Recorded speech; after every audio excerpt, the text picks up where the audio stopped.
අපි දන්නවා පසුගියදා පැවති මේ දිනේදී ජනතා විමුක්ති පෙරමුණ අප විසින් සූදානම් කරන ලද රතු මේ රැළිය මෑත කාලයේ පක්ෂයේ විසින් පවත්වනු ලැබූ සාර්ථකම සටන්කාමීම මේ පෙළපාලිය සහ මේ රැළිය බවට පත් වී තිබෙනවා. විශේෂයෙන්ම අපි දන්නවා මේ දිනේ අතිශය වැදගත්ම කොටස ඉටු කරනු ලබන්නේ අපේ රටේ වැඩ කරන ජනතාව. එනිසා අපේ මේ දිනේ සාර්ථකත්වයේදී විශාලතම පංගුව සමන්විත වී තිබෙන්නේ වෘත්ති සමිති ව්‍යාපාරයත් එහිදී විශේෂයෙන්ම අන්තර් සමාගම් සේවක සංගමයත් ගොවි ව්‍යාපාරයත් තරුණ ව්‍යාපාරයත් දීවර ව්‍යාපාර තමයි වැඩ කරන ජනතාවගේ ශේෂ්ත්‍රයන් තමයි වැඩිම නියෝජනයක් එම මේ පෙළපාලිය සහ මේ රැස්වීම සඳහා සහභාගීත්වය ලබා දීලා තිබෙනවා. ඒ වගේම ඔබත් දකින්න ඇති ඉතාමත් සංවිධානාත්මකව සටන්කාමී සහ විනයගරුක මේ දින ව්‍යාපාරයක් පවත්වන්න අපි සමත් වුණා. බජව් දමමින් බීමතින් පාර යන අයට පවා හිරිහැර කරමින් වාහනවලට බඩ ගන්න දඟලමින් විකාර රූපී මේ පෙළපාලි සහ මේ දින වෙනුවට ඊටමත් සටන්කාමී සංවිධානාත්මක මේ දිනයක් අපට පවත්වන්න හැකියාව ලැබුණා. අපි විශ්වාස කරනවා මේ රට ගොඩනැගී හැකි වන්නේ එවැනි විනයක් සංවිධානයක් සහිත දේශපාලන ව්‍යාපාරයකට පමණයි. මෙහෙම තිබෙන්නේ 100ක් 200ක් 1000ක 2000ක පිරිසක් නෙවෙයි මේ මෙහෙවීම කරනු ලබන්නේ. විශාල දසදහස් ගණන් ජනතාවක් සංවිධානාත්මකව විනයගරුක මෙහෙවිය හැකි නම් ඒ තමයි අපි විශ්වාස කරන දේශපාලන ව්‍යාපාරයක් තමන්ගේ ශක්තිය වගේම තමන්ගේ සංවිධානාත්මක භාවයත් තමන්ගේ විනයගරුක භාවයත් පෙන්විය හැකි ප්‍රධාන සාධක බවට පත් වෙනවා. ඒ නිසා මේ දිනේදීත් අපි පෙන්눔 කරලා තිබෙනවා. අපේ රටේ සංවිධානාත්මකව විනයගරුකම සටන්කාමී දේශපාලන ව්‍යාපාරය ජනතා විමුක්ති පෙරමුණ බව. ඒ විතරක් නෙවෙයි. මේ පෙළපාලිය අපේ අරමුණ ගත්තොත් මේ රැස්වීමේ අපේ අරමුණ ගත්තොත් ප්‍රධාන අරමුණු දෙකක් කැටි කොටගෙන අපි මේ රැස්වීම පවත්වන සූදානම් කරා. එකක් පවතින රනිල් මෛත්‍රී හවුල් ආණ්ඩුව අපේ රටේ වැඩ කරන ජනතාව විශාල පීඩනයකට සහ අයිතිවාසිකම් කප්පාදුකට ලක් කරලා තිබෙනවා. රාජ්‍ය සේවකයන්ගේ විශ්‍රාම වැටුප පහෝසි කිරීමේ යෝජනා ඇතුළත් කොට තිබෙනවා. සේවක අරසාදක අරමුදල කොල්ල කෑමේ තමන්ගේ ගජ මිතුරන්ට කොල්ල කෑම සඳහා ඉඩකඩ සකස් කරලා දීලා තිබෙනවා. ඒ වගේම සේවක අරසාදක අරමුදලේ ලාභය මත බදු ගහන්න යෝජනා කරලා තිබෙනවා. ඒ විදියට රාජ්‍යාංශයේ පෞද්ගලික අංශයේ සේවක සේවිකාවන්ට විශාල පීඩනයක් ඇති කරලා තිබෙනවා. ඒට එරෙහිව හඬ නගන්න සටන් කරන අධිසං කරගත්තු මේ පෙළපාලියක් සහ මේ රැස්වීම බවට මේක පත් කරා. ඒ විතරක් නෙවෙයි.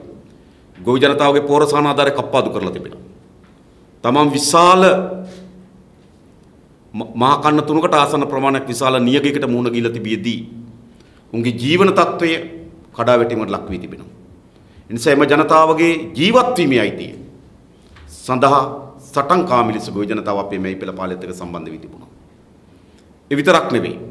රැකියා විරහිත තරුණයින් අධ්‍යාපන කප්පාදුවට එරෙහිව ශිෂ්‍යයින් මේ හැම දෙනාගේම ඒ ශේස්ත්‍රවල මුහුණ දී තිබෙන ගැටලු ප්‍රකාශයට පත් කිරීම සහ අයිතීන් දිනා ගැනීමේ ප්‍රධානතම පෙරටුගාමීම බලෑනිය බවට අපි මේ දින පෙළපාලිය සහ මේ දින රැළිය සමත් වී තිබෙනවා. හැබැයි ඉන් අතර නොවි අපේ අදිටනක් තිබෙනවා. එදිනෙදා සටන් එදිනෙදා ඉල්ලීම් වලට ඔබට ගිහිල්ලා වැඩ කරන ජනතාවගේ බලයක් පාලනයක් ගොඩනැගීමේ දිශාවට ජනතාව මෙහෙවීමත් සංවිධානය කිරීමත් අරමුණු කරගත්තු මේ දිනයක් සහ මේ පෙළපාලියක් අපි පැවැත්තුවා. අපි විශ්වාස කරනවා ඒක ඉතාම සටන්කාමී විනයානුකූල සංවිධානාත්මකව ජව සම්පන්නම මේ පෙළපාලිය සහ මේ රැස්වීමක් පවත්වන සමත් වුණා කියලා. ආණ්ඩුව මෙම මේ දිනෙන් තේරුම් ගත යුතු සංඥාවක් තිබෙනවා. ඉතා පැහැදිලිව ආණ්ඩුව අනුගමනය කරමින් තිබෙන ආර්ථික ප්‍රතිපත්තිය හා ආණ්ඩුව දියත් කරමින් තිබෙන දේශපාලන න්‍යාය පත්‍රය මේ රටේ ජනතාව අනුමත නොකරන බව ඉතා පැහැදිලි සංඥාවක් මෙම මේ දිනේ හරහා ලබා දී තිබෙනවා. එනිසා මෙම මේ දිනේ ආණ්ඩුව වෙත තමන්ගේ ආර්ථික ප්‍රතිපත්තිය තමන්ගේ දේශපාලන න්‍යාය පත්‍රයට ජනතාව එකඟ නොවන බවත් ඒට එරෙහි වන බවත් ඉතා මැනවින් එම සංඥාව නිකුත් කොට තිබෙනවා. දැන් ආණ්ඩුව දියත් කරමින් තිබෙන ආර්ථික සැලැස්ම කුමක්ද? මේ දින වේදිකාවේදී පවා රනිල් වික්‍රමසිංහ තමන්ගේ ආර්ථික ප්‍රතිපත්තිය දිශානතිය පෙන්눔 කරමින් තිබෙන කවරක්වත් නෙවෙයි රටේ ස්වභාවික සම්පත් සහ ජාතික සම්පත් විකිණීම සඳහා දරන ප්‍රයත්නය. ඒ සඳහා වරායවල් ඇතුළත් ඒ සඳහා අපේ රටේ ඉඩම් ඇතුළත් ඒ සඳහා අපේ රටේ ඛනිජ සම්පත් ඇතුළත් ඒ සඳහා අපේ රටේ තෙල් සංස්ථාවේ සතුව තිබෙන තෙල් ටැංකි සංකීර්ණ ඇතුළත් විදුලි බල මණ්ඩලයේ සතුව තිබෙන සමහර බලාගාර ඇතුළත් එක වෙලාවකදී අධිවේගී මාර්ග පවා විකිණීම සඳහා යෝජනාවක් ඉදිරිපත් කරමින් තිබුණා. ඒ නිසා රටේ සියලු ස්වභාවික සම්පත් සහ ජාතික සම්පත් අලෙවි කිරීම සඳහා දියත් කොට තිබෙන දේශපාලන ආර්ථික න්‍යාය පත්‍රයට එරෙහිව සටන් වැදීම සඳහා ඉතා හොඳ ආරම්භයක් ජවයක් මෙම මේ දින පෙළපාලියේ සහ රැළියේදී අපට ලබා දී තිබෙනවා. ඒ නිසා රනිල් වික්‍රමසිංහත් ඔහුගේ සහචර කණ්ඩායම මේ අනුගමනය කරමින් තිබෙන ආර්ථික ප්‍රතිපත්තියට එරෙහිව ප්‍රබලතම සටන් ව්‍යාපාරයක් ඒ පරාජයටපත් කිරීමේ ව්‍යාපාරයක් අපි දියත් කරන්න සූදානම්. ඒ විතරක් නෙවෙයි අපි හැම කෙනාම දන්න ඕනෑම මොහොතකදී ආර්ථිකයේ ඇතිවෙන අර්බුදයක් විසින් පාලකයා අනිවාර්ය ලෙස පෙළඹෙන තැන තමයි ප්‍රජාතන්ත්‍රවාදය ඇකිලීම. ආර්ථික අර්බුදයක් හා ප්‍රජාතන්ත්‍රවාදය එකට ගමන් කරන පීලි දෙකක් නෙවෙයි. එය අනිවාර්ය ලෙස ආර්ථික අර්බුදයක් විසින් ප්‍රජාතන්ත්‍රවාදය ඇකිලීමකට භාජනය කරනු ලබනවා. එනිසා ඉදිරියේදී සහ මේ දිනේ ආසන්නයේදී තලතා වෙනි ඇමතිවරයන්ගේ ප්‍රකාශ තිබුණ මේ දිනෙන් පස්සේ බලාගම වෙනි ප්‍රකාශයන් අරහා සරත් පොන්සේකා මෙනි ඇයට යම් යම් තනතුරු ලබා දීම සඳහා කරන ලද ප්‍රකාශයන් අරහා පෙන්눔 කරමින් තිබෙනන් කවරක්වත් නෙවෙයි ආණ්ඩුව ප්‍රජාතන්ත්‍රවාදයේ ඇකිලීම සඳහා දිශාවකට ගමන් කිරීමට නියමිත බව. එනිසා විශේෂයෙන්ම අපි 2015 ජනවාරි මාසයේ 8 වෙනිදා රනිල් වික්‍රමසිංහ හා මෛත්‍රීපාල සිරිසේන ඔහු රට හමුවේ තබන ලද ප්‍රධානම සාධකය තමයි විධායක ජනාධිපතිවරු අහෝසි කිරීම. මෛත්‍රීපාල සිරිසේන මහත්මයාගේ මුළු මැතිවරණ ව්‍යාපාරයේ තමන් ජනාධිපති වී පළමු දිවුරුම් දීමේ අවස්ථාවේදී පාර්ලිමේන්තුව ආමන්ත්‍රණය කරන අවස්ථාවේදී සෝබිත හාමුදුරුවන්ගේ දෙන ඉදිරිපිටත් ඔහු දෙන ලද ප්‍රතිඥාව තමයි විධායක ජනාධිපතිවරු අහෝසි කරන බව. අපේ රටේ ප්‍රජාතන්ත්‍රවාදයට බරපතල තරජනයක් ඇති කරන අනාගතයේදී මේ විධායක ජනාධිපතිවරුය. ඒ නිසා 19 වෙනි සංශෝධනය හරහා කරගත හැකිව තිබුණේ විධායක ජනාධිපතිවරුයි පාර්ලිමේන්තුවේ 3/2 හරහා පමණක් කරගත හැකි සංශෝධන තමයි 19 වෙනි සංශෝධනයට ඇතුළත් වී තිබෙන්නේ. නමුත් ජනවරමය නොවේ මෛත්‍රීපාල සිරිසේන මහත්මයාගේ ප්‍රකාශය නොවේ විධායක ජනාධිපතිවරු අහෝසි කරන්න. ඒ නිසා මේ විධායක ජනාධිපතිවරු අහෝසි කිරීම සඳහා ප්‍රජාතන්ත්‍රවාදය පුළුල් කර ගැනීම වෙනුවෙන් යම් ප්‍රජාතාන්ත්‍රික ප්‍රතිසංස්කරණයක් වෙනුවෙන් මේ විධායක ජනාධිපතිවරු අහෝසි කර ගැනීම සඳහා වූ අරගලයක ක්‍රියාමාර්ග වලට ජනතාව අවතීර්ණ වෙනවා. ඒ වගේම විධායක ජනාධිපතිවරු අහෝසි කිරීම අනිවාර්ය ලෙසම ජනතාව හමුවට යන ජනමත විචාරණය බවට පත් වෙන එක වළක්වන්න බෑ. මොකද මම කලිනුත් කිව්වා 19 වෙනි සංශෝධනය හරහා කරගත හැකිව තිබුණේ පාර්ලිමේන්තුව 3/2කින් පමණක් කරගත හැකි සීමාව. එතනින් ඔබට යනවා නම් අනිවාර්යයෙන්ම ජනමත විචාරණයක් කරා යා යුතු තිබෙනවා. ඒ නිසා එය බොහෝ දුරට නව ව්‍යවස්ථාවක් ලෙසත් අර්ථ ගැන්විය හැකියි. විධායක ජනාධිපතිවරු අහෝසි කිරීමත්, සියලු ජනතාවගේ අයිතිවාසිකම් තහවුරු කිරීමත්, ව්‍යවස්ථාව තුළ තහවුරු කිරීමත්, ඒ වගේම අවශ්‍ය නම් මේ පිටිවෙන ඡන්ද ක්‍රමය වෙනස් කිරීමත් අරමුණු කරගත් යහපත් ව්‍යවස්ථා ප්‍රතිසංස්කරණයකට මේ රට අවතීර්ණ විය යුතුයි. අපි කියන්නේ නැහැ මේ ව්‍යවස්ථාවෙන් සමස්තය විසඳෙවි කියලා. මොකද ඊට පතුලේ තිබෙන්නේ මේ අර්බුදය. නමුත් නීත්‍යානුකූල රැකවරණයක්වත්, ව්‍යවස්ථානුකූල රැකවරණයක්වත් ප්‍රජාතන්ත්‍රවාදී වෙනුවෙන් පෙරට අවශ්‍ය වී තිබෙනවා. ඒ සඳහා මේ වන විටත් අපි දෙමළ ජාතික සන්ධානය සමග, මුස්ලිම් කොංග්‍රසය සමග, ඒ වගේම ශ්‍රී ලංකාවේ කොමියුනිස්ට් පක්ෂ සමග අපි සාකච්ඡා කරලා තිබෙනවා. එහි පදනම මූලික වශයෙන් ගත්තොත් විධායක ජනාධිපතිවරු අහෝසි කිරීමට එකඟ දේශපාලන ව්‍යාපාරයන් සමග අපි මේ සාකච්ඡාව දියත් කරලා තිබෙනවා. අපි ඉතා ඉක්මනින්ම මේ පිළිබඳ ජනාධිපතිවරයාත් එක්ක සාකච්ඡා කිරීමට අපි බලාපොරොත්තු වෙනවා. මොකද ඔහු ජනාධිපතිවරණය දෙන ලද එකඟතාවයේ දැන් අවුරුදු දෙකකට වඩා වැඩි කාලයක් ගත වෙමින් තිබෙනවා ජනාධිපති ධූරයට, ජනාධිපති ධූරයේ කාලයට. ඒ නිසා අනිවාර්ය ලෙස දැන් ඉක්මන් පියවර මෙම විධායක ජනාධිපති ධූරය අහෝසි කිරීම දිශාවට ගත යුතුයි කියන තීරණයකට අපි ඇවිල්ලා තිබෙනවා. මේ පිළිබඳව අපි ජනාධිපති මෛත්‍රීපාල සිරිසේන මහත්මයා සමගද අපි සාකච්ඡා කරන්න බලාපොරොත්තු වෙනවා. ඒ මොකද මේ කඩයිමක් තියෙන පහු කරන්න පාර්ලිමේන්තුවේ 3/2ක් ලබා ගත යුතුයි. පාර්ලිමේන්තුවේ 3/2කින් පසුව ජනමත විචාරයක් ලබා ගත යුතුයි. ඒ නිසා මේට එකඟ විය හැකි සියලුම දේශපාලන ව්‍යාපාර කණ්ඩායම් සමග පුළුල් සාකච්ඡාවකට ජනතා විමුක්ති පෙරමුණ සූදානම් වෙමින් තිබෙනවා. අනෙක් පසින් ක්‍රමානුකූලව ආණ්ඩුව දියත් කරමින් තිබෙන මර්ධනය, වෛද්‍ය නිලධාරීන්ගේ සංගම් වෙත එල්ල කරමින් තිබෙන තර්ජනය, සටන් කරන ශිෂ්‍යයන් විසින් වෙත එල්ල කොට තිබෙන තර්ජනය, සටන් කරන ගොවි ජනතාව වෙත එල්ල කර තිබෙන තර්ජනය, මේ තර්ජනයට එරෙහිව පුළුල් ප්‍රජාතන්ත්‍රවාදය ආරක්ෂා කිරීම වෙනුවෙන් මහජන පවුරක් නිර්මාණය කළ යුතුව තිබෙනවා. එසේ නොවන්න රනිල් මෛත්‍රී හවුල් ආණ්ඩුව අනිවාර්ය ලෙස මේ සියලු ප්‍රජාතාන්ත්‍රික අයිතීන් සඳහා කරන අරගලයන් කුඩුපට්ටම් කරමින් යන දිශාවකට අවතීර්ණ වීම ඉඩකඩ වැඩි. ඔවුන් මෙයිදිනෙන් ඉගෙන ගන්න පාඩම තමන් අනුගමනය කරන තිබෙන ආර්ථික දේශපාලන ප්‍රතිපත්තියට එරෙහි සංඥාවක් තිබෙනවා කියනවට වඩා ඔවුන් උරා ගන්නා පාඩම තමයි මේට මුහුණ දීම සඳහා තමන්ගේ මර්ධනාස්තය දියත් කළ යුතුයි කියන දිශාවට තමයි අනිවාර්ය ලෙස මේ ආණ්ඩුව පෙළඹෙන්නේ. ඒ නිසා මේ මර්ධනයට එරෙහිව ප්‍රජාතන්ත්‍රවාදය වෙනුවෙන් මිනිස් පවුරක් ගොඩනැගීමේ අරමුණක් සහිතව අපි දේශපාලනයේ නිරත වීමට බලාපොරොත්තු වෙනවා.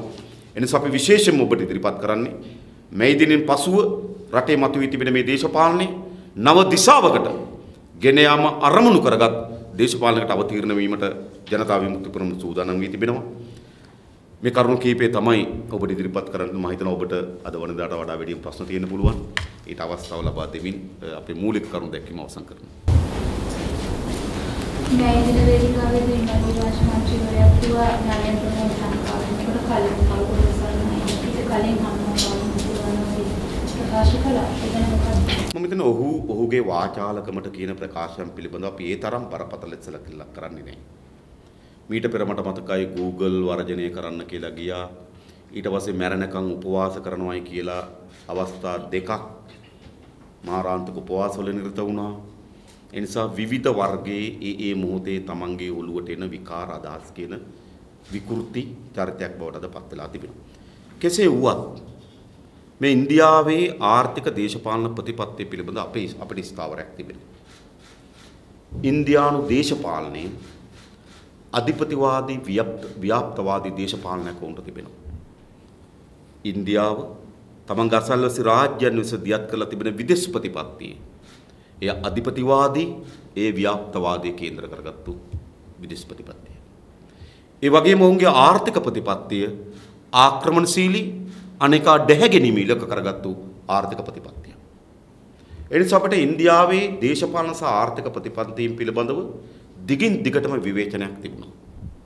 එයින් කිසිසේත්ම හැඟෙන්නේ නැහැ ඉන්දියාවත් එක්ක වෙළඳ සබඳතාවයන් හෝ ඉන්දියාවත් එක්ක දේශපාලන සබඳතාවයන් හෝ ඉන්දියාව සමග ආර්ථික සබඳතාවයන් හෝ මුළුමනින්ම අත්හල යුතුයි කියන ස්ථාවරයක නෙවෙයි අපි සිටින්නේ. ලෝකයේ කිසිදු රාජ්‍යයකට අද තනිකර හුදකලා ලෙස ජීවත් වෙන්න බෑ. ඒ ජීවත් වීම අරමුණු කරගත්ත හැකි ලිඳක් ඇතුලේ ජීවත් වෙන මැඩියන්ට පමණයි.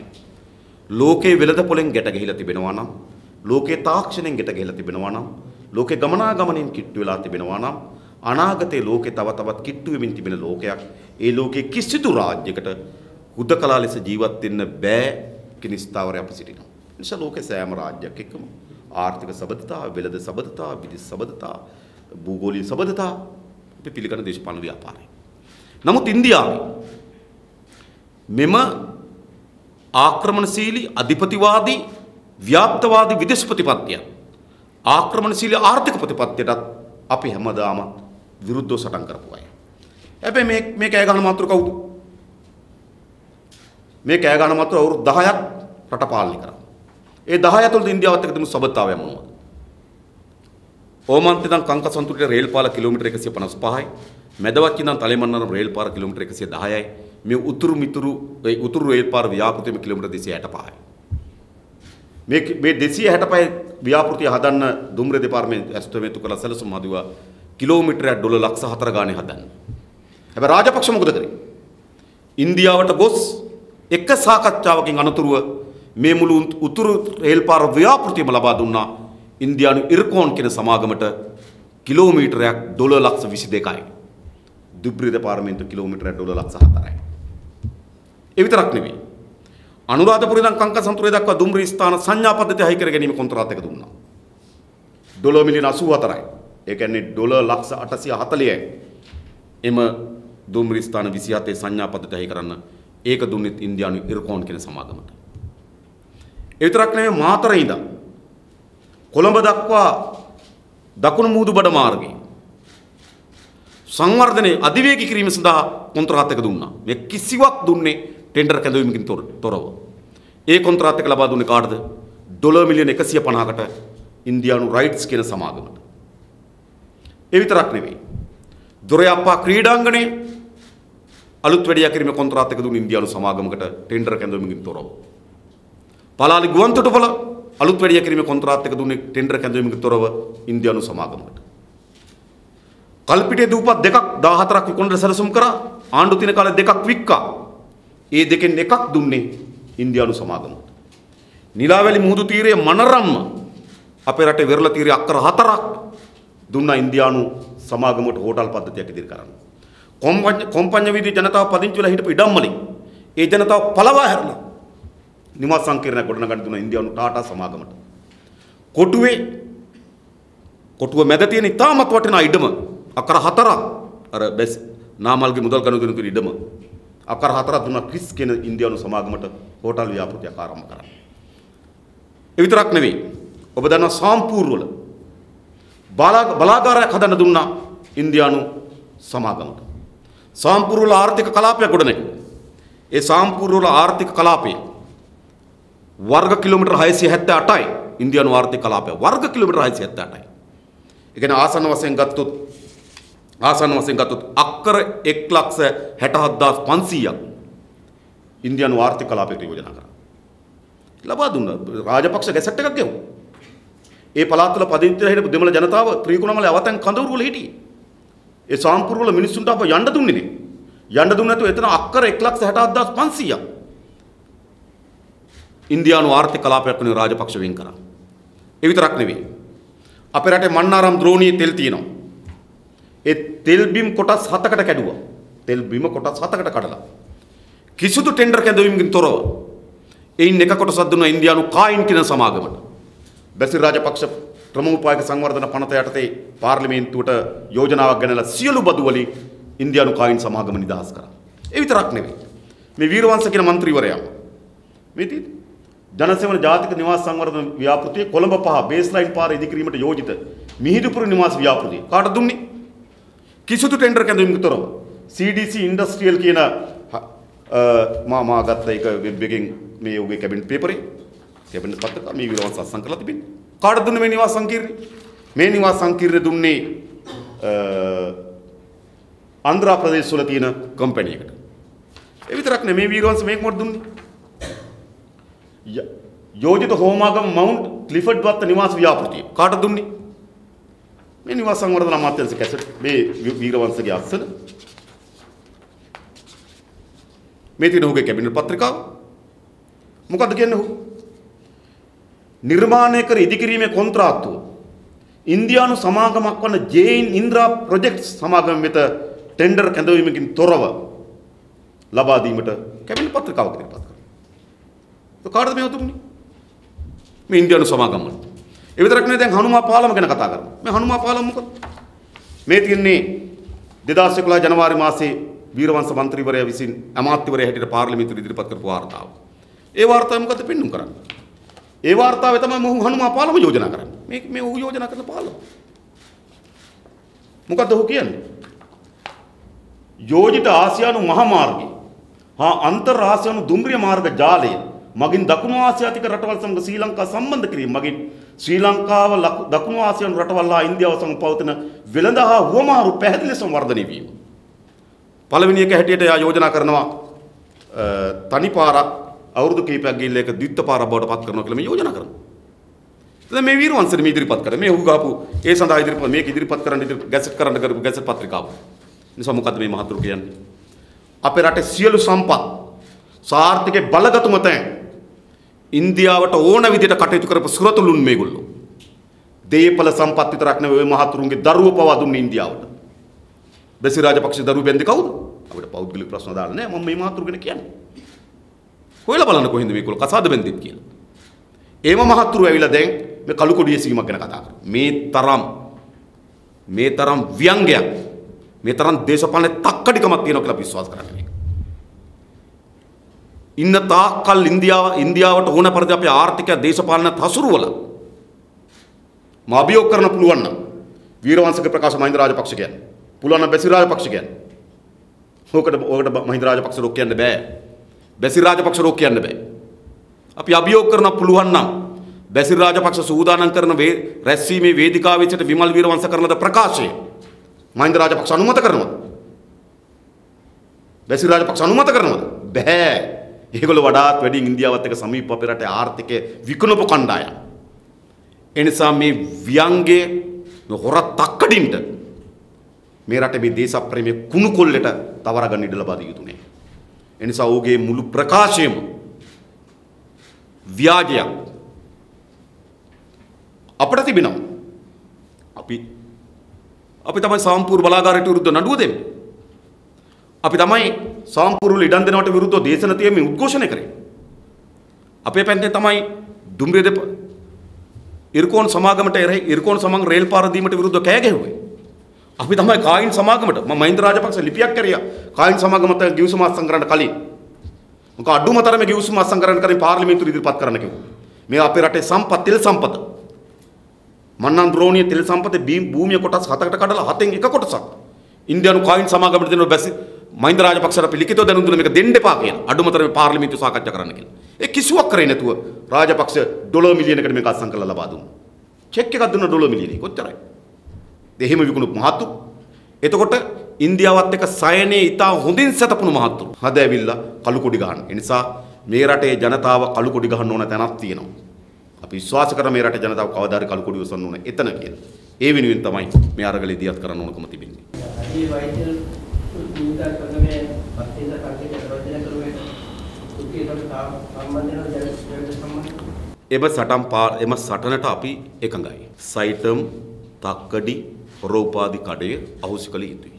ඔවුන් තීරණය කොට තිබෙන වැඩ වර්ජනයට අපේ වෘත්ති සමිති සහාය ලබා දෙනවා. ඒ වෘත්ති සමිති සහ වෛද්‍ය නිලධාරීන්ගේ සංගමය අතර කරන සාකච්ඡාවන්හිදී ඒ කවර ආකාරයේ වැඩ වර්ජන ක්‍රියාමාර්ග දෙක පිළිබඳව සාකච්ඡා කරලා තීරණයක් ගන්න පුළුවන්. පක්ෂයකට අපි අපේ සහාය ලබා දෙනවා.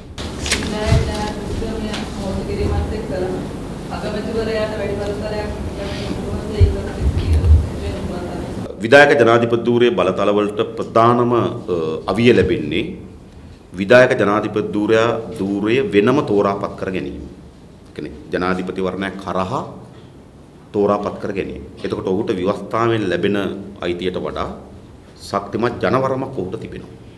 එතකොට ඒ අනුව තමයි ඔහුගේ හැසිරීම සිද්ධ වෙන්නේ. අපේ යෝජනාව තිබෙන අග්‍රාමාත්‍යවරයා පාර්ලිමේන්තුව විසින් තෝරාපත් කරගතියි. ඒතර අග්‍රාමාත්‍යවරයා තෝරාපත් කරගුණ ලබන්නේ පාර්ලිමේන්තුව විසින් නම් අග්‍රාමාත්‍යවරයා සතුව කවර බලතල තිබ්බත් එම බලතල පාර්ලිමේන්තුවට යටත්. ඒ වගේම තමයි විධායක ජනාධිපතිවරු සතුව තියෙන බලතල බෙදීමේදී ඔහු සතුව තියෙන බලතල කොහොමද බෙදෙන්න ඕන? වළක්වන්න බැරි සමහර බලතල අගමැති ධූරයට යයි. සමහර බලතල කැබිනට් මණ්ඩලයට යයි. සමහර බලතල පාර්ලිමේන්තුව. ඒතර මේ තියෙන බලතල නිකන් වාස්ප කරන්න බෑනේ. ඒතර ඒ තියෙන බලතල මේ තියෙන බලවිහුවයන්ගේ යම් යම් ස්ථානගත තැන්වල ස්ථානගත විය යුතුයි. ඒ තමයි අපගේ ස්ථාන. ඒ මුළුමනින්ම විධායක ජනාධිපතිවරයා සතුව තියෙන සියලු බලය අග්‍රාමාත්‍ය ධූරයේ සතුවට යා යුතු නැහැ. ඒ බලය කැබිනට් මණ්ඩලය, පාර්ලිමේන්තුව සහ සමහර ඒවා ඊටත් පහළ ආයතනවලට, සමහර බලතල කමිෂන් සභාවලට දැනුත් ගිහිලා තිබෙනවා. සමහර බලතල කමිෂන් සභාවලට මෙවැනි බල විහුවයකට මේ තියෙන බලය විසිරුව හැරිය යුතුයි. ඒ තමයි අපගේ යෝජනාව.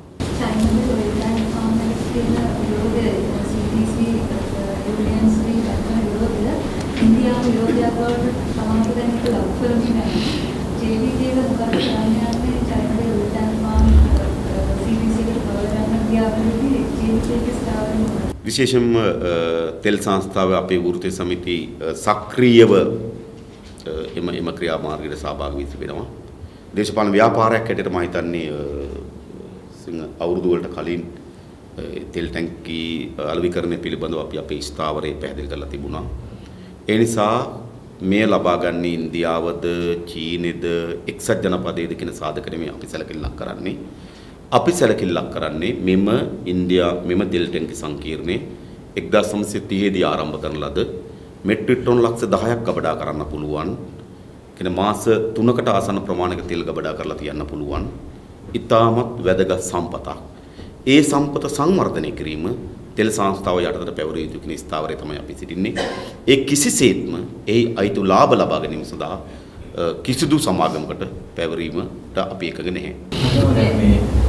අලු පොඩි ඔසවීම කියන කාරණේ ඉතාමත් බරපතල කාරණයක් නේද? මේක ජනතාව ප්‍රකෝප කිරීම සහ ඔසවන්නේ මේ වගේ දේවල් ඇති වුණොත් එන්නේ මේ වගේ ප්‍රකාශයක් කරන්න පුළුවන්ද?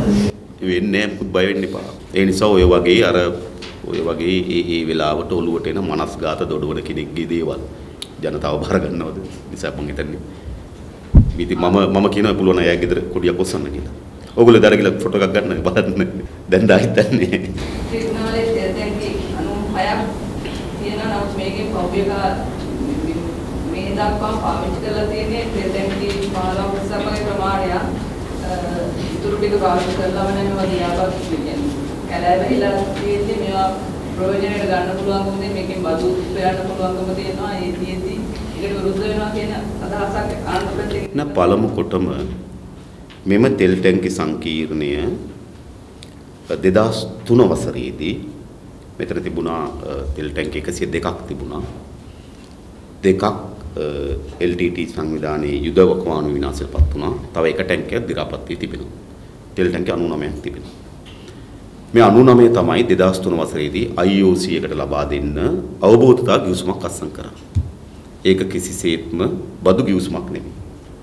ඒ අවබෝධතා ගිවිසුමේ පැහැදිලිව සඳහන් වී තිබෙනවා මාස 6ක් යාමට පෙර විධිමත් බදු ගිවිසුමක් අත්සන් කළ යුතුයි කියලා. ඒ නිසා මේකේ කිසිසේත්ම විධිමත් බදු ගිවිසුමක් අත්සන් නොවුණු නිසා ඒ අවබෝධතා ගිවිසුම අහෝසි දෙයි. MOU එක අහෝසි. එහෙනම් අහෝසි වෙනවා නම් ගිවිසුමක් තෙල් ටැංකි සංකීර්ණයේ පරණ තිබුණු තත්ත්වයට ආ යුතුයි.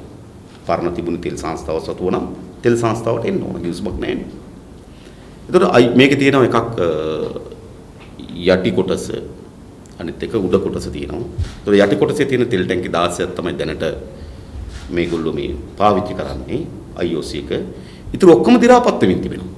එතකොට 2003 ඉඳන් IOC එකේ ඉඳලා තෙල් ටැංකි 16ක් පාවිච්චිත් කරලා ඊටු ටික තියාගෙනත් ඉඳලා නේද අවුරුදු 14ක් තිස්සේ මොකවත් කරේ නැතුව තව මොනවද කියලා කරයි කියලා කියන්නේ පිස්සුද? මේ පාලකෙන් අහන්න ඕන. අවුරුදු 13ක් අත තිබෙන්නේ ඒවට.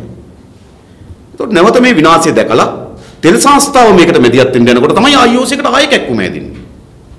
ඒ නිසා මෙතන තියෙන ව්‍යාජ කැක්කුම. මේ සම්පත ඉතා හොඳින් කළමනාකරණය කළ රටේ ආර්ථිකයට දායකත්වය ලබා ගැනීම සඳහා තියෙන අවස්ථාව මගහරින්න තමයි IOC එක හිතාමතා මේ දේ කරන්නේ. ඔය තෙල් ටැංකි 16 ඒගොල්ලෝ ගබඩා පාවිච්චි කරන 16 සැලකිය යුතු තෙල් ප්‍රමාණයක් අපි ඒගොල්ලන්ගෙන් කුලියට අරගෙන ගබඩා කරලා තිබුණ යුද්ධ කාලේ 2005 ඉඳන් 2009 වෙනකල් යුද්ධ කාලේ ඒ ගබඩා ගාස්තුව අපි අපේ ගබඩාවල ඒගොල්ලන්ට දීලා අපි ගබඩා කිරීම නිසා අපේ ගබඩා ගාස්තුව අපි 2005 ඉඳන් 2009 වෙනකන් ගෙවලා තිබුණා මිලියන 692ක්. හැබැයි ඒ කාලෙටම IOC එක මුළු ගබඩා සංකීර්ණයට අපිට ගෙවලා තියෙන්නේ මිලියන 75යි. අපි සංකීර්ණෙම දීලා අරන් තියෙන මිලියන 75යි. ඒකේ තෙල් ටිකක් තියාගන්නට අපි දුන්නා මිලියන 692ක්. කල්පනා කරලා බලන්න. මොකක්ද මේ වෙලා තියෙන්නේ?